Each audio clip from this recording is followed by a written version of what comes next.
2026 Jeep Recon First Look, the electric Wrangler, kinda.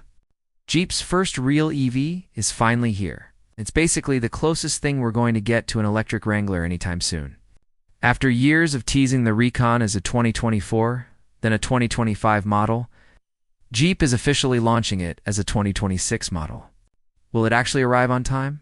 Well, nothing in life is guaranteed.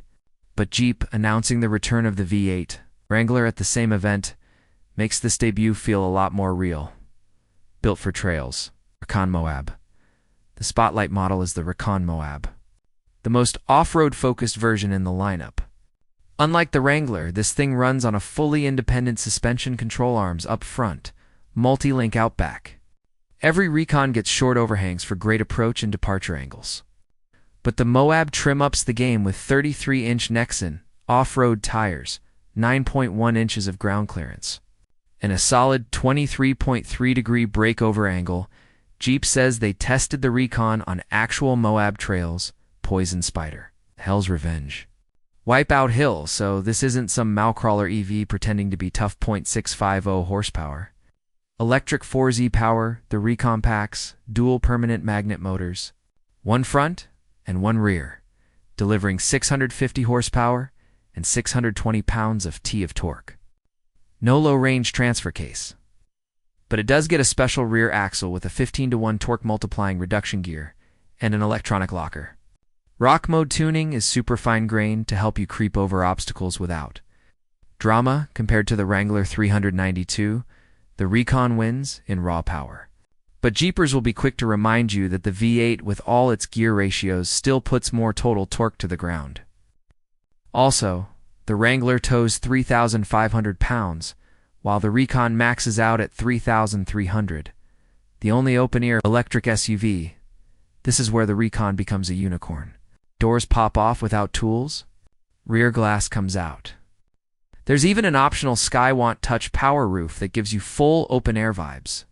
No other EV SUV does this, not the Blazer EV, not the Wagoner S, it's not even the Mercedes G580, size dash-wise. It's close to a Wrangler Unlimited, just a bit longer and slimmer.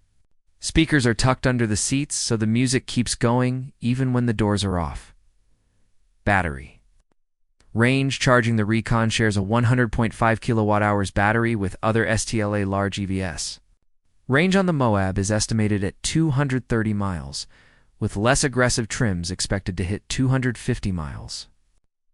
DC fast charging can add 100 miles in 10 minutes and get you from 5% to 80% in about 28 minutes. Not bad for a brick-shaped off-roader. Jeep-like design. Modern interior, the styling is simple, boxy, and unmistakably Jeep. You get exposed hinges, beefy fender flares, a low beltline, and an illuminated 7-slot grille. Out back, the spare tire sits proudly on the swing gate. Inside, Jeep gives the Recon its biggest screen ever, a 14.5-inch infotainment display with physical knobs. Thank you. It supports CarPlay, Android Auto, off-road pages, EV tools, and Jeep's Trails off-road app. The cabin materials feel rugged but premium, with plenty of storage options and a small but useful 3.0 CUF-TFRUNK. Price and release date: production starts in early 2026 in Mexico. Pricing is a bit vague, but Jeep says the base model will start at $66,995. Expect the Recon Moab, loaded with options like the Sky One Touch roof, to creep toward Wagoner S pricing.